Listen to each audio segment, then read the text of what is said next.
What's going on, everybody? Welcome to another edition of Shoot or Shoot, where every shot you do not take, you will miss. So shoot that thing.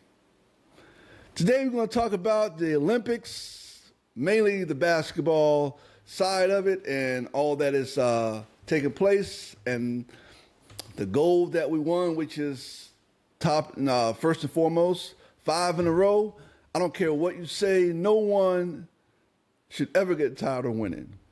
And winning 5 of them things in a row is a beautiful, beautiful thing. That's 20 years of winning, all right?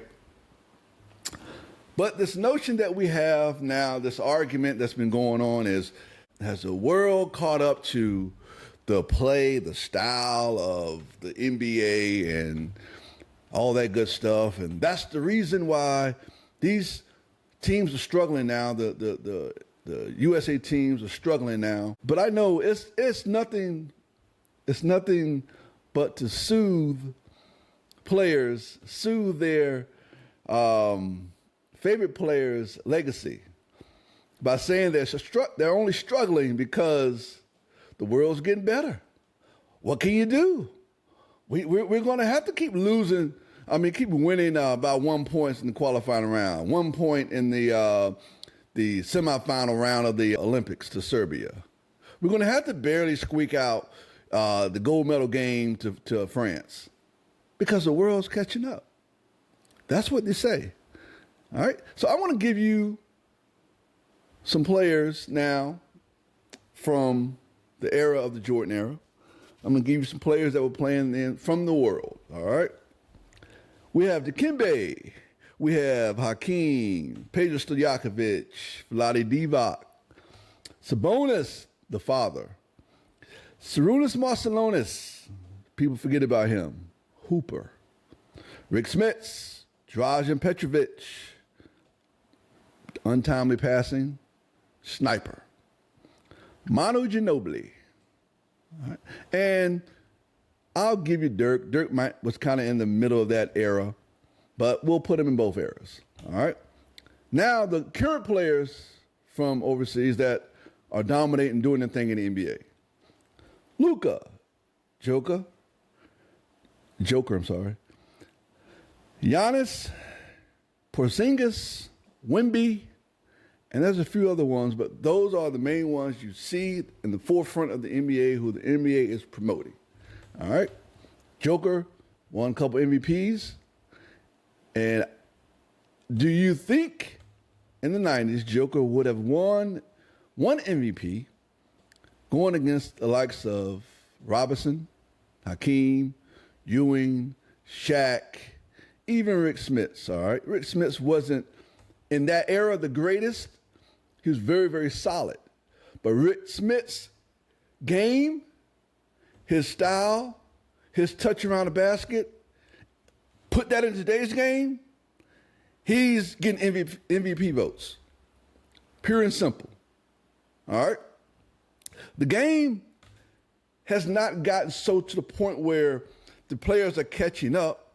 It was the mission of David Stern to make the game global. One of the reasons the Dream Team went to the Olympics to play. Outside of us losing in '88, we need to showcase the NBA and get us back that gold medal. All right. Adam Silver continued that. Adam Silver continued that legacy of making the game global. Even look at who he promotes. Look at where the game is played now. The game is shown now. In the 90s era, the game was viewed in 82 countries. In today's game, the game is viewed in over 250 countries. So once again, it's not that it got better, it's that they exposed more to the NBA. Whose style is being adopted? The world is not adopting the NBA style. We're adopting their style. The screen, the picks, some of their rules, the shooting has gotten out of hand. Everybody's shooting threes now. There's no big man. There's no, you still got like high flyers, but there's no high flyers in overseas unless there's somebody from over here that goes over there and play.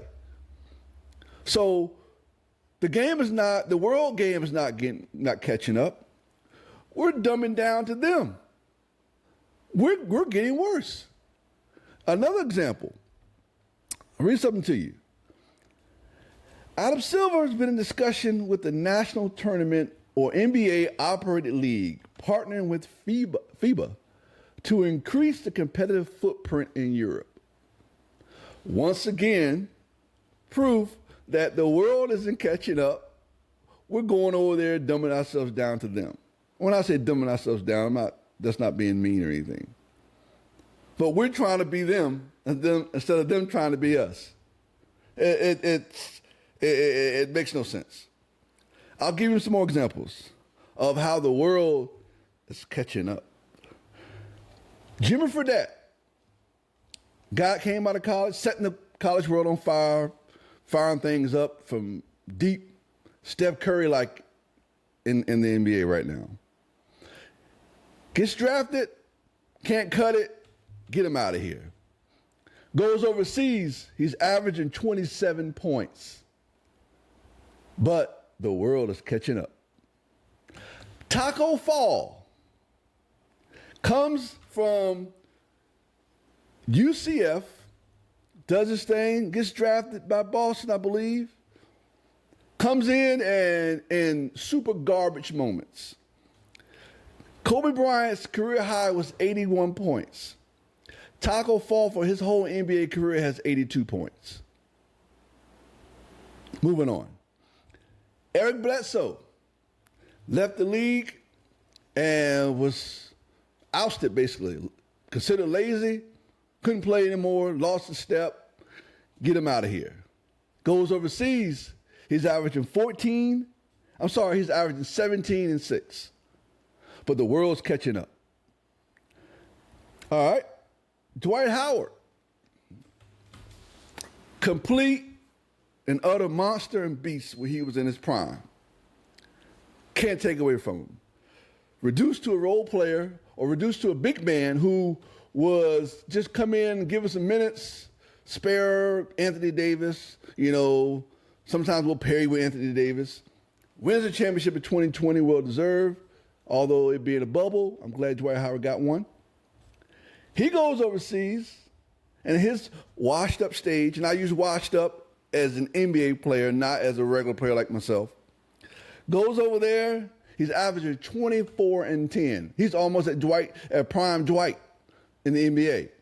And has a career high of 73 points overseas. But the world's getting better. So when are we going to stop lying to ourselves, trying to soothe our favorite player's ego, and saying the world's catching up when it's not? We're getting worse. That's all it is to it. And I'll touch another thing on Jason Tatum. He should next year have a fire in him like no other. His favorite player is Kobe. He needs to channel Kobe. He needs to channel Kobe 1.5, 2.0, 2.5, whatever you want to call it.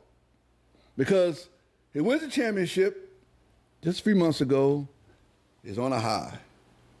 Loses the MVP to his teammate on a little low. Jaylen Brown gets it. Comes in the Olympic play, gets invited, back up to a little high. Comes in there, doesn't play at all hardly. And in 2020, he averaged 15 points under Coach Pop. So just like Little League sports, football is coming up now. Players can play, they just sometimes don't know how to be coached. Or the coach can't fit them in a system that is working.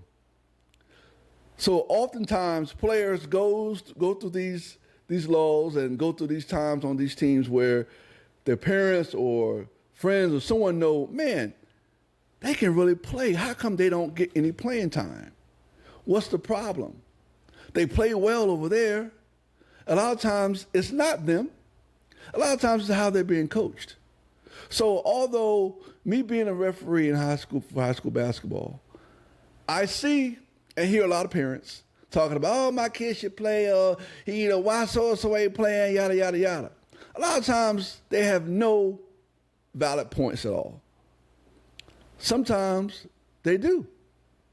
Sometimes there's other reasons those coaches are playing those other players.